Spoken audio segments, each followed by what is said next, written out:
Okay, today I want to talk about a subject that comes up a lot within the atheist community.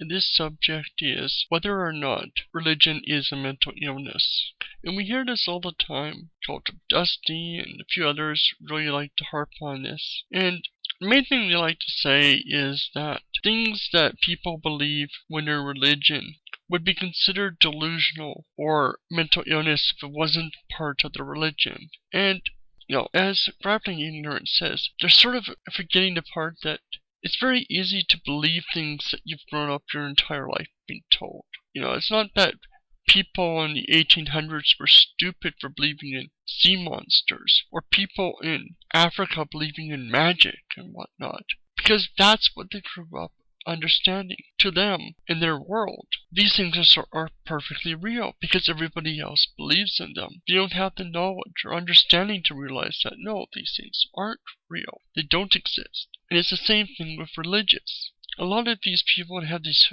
delusional beliefs and whatnot, if you want to call them that, grew up on them. I had them as a kid. I grew out of it, but many don't.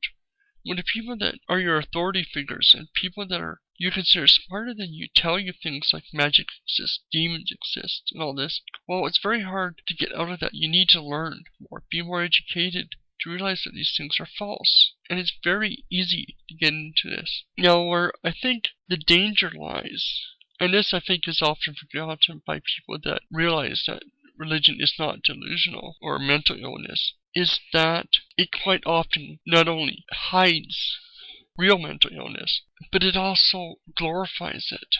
What I'm talking about here is, 99.99999% of people that believe God speaks to them and whatnot don't have mental illnesses, don't have problems. It's their own conscience or whatever. But for those that do actually hear audible voices and have a mental disorder or issue, they get brushed off as, oh, they're just another fundamentalist that believes in God. You don't actually hear these voices, nobody do. And nobody picks up on the signs that these people could use help. And worse, they get glorified in many ways. To be seen as prophets, or as the speaker of God and all these things.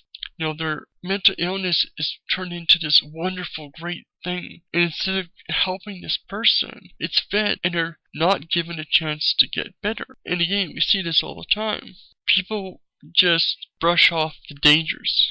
I just think that, there needs to be some careful examination to see if you can keep an eye out for people that might have problems. There was that big example years ago on YouTube, the murderous homicide, where this Christian had some pretty crazy, scary beliefs, very heavy misogynist. It showed all the danger signs of being someone that could be a potential threat, but many atheists just ignored him because his rhetoric was the exact same thing we get from all the crazies all the time. And he just gets dismissed as just another crazy person that's not going to act on it. But every so often they do. I'm not saying we should be afraid of every single Christian, but we should realize that for some people, they do have issues. And that these are signs that they need help, rather than ridiculed or glorified, depending on what side of the fence you stand on. So I want to hear your thoughts. Let me know what you think on this subject.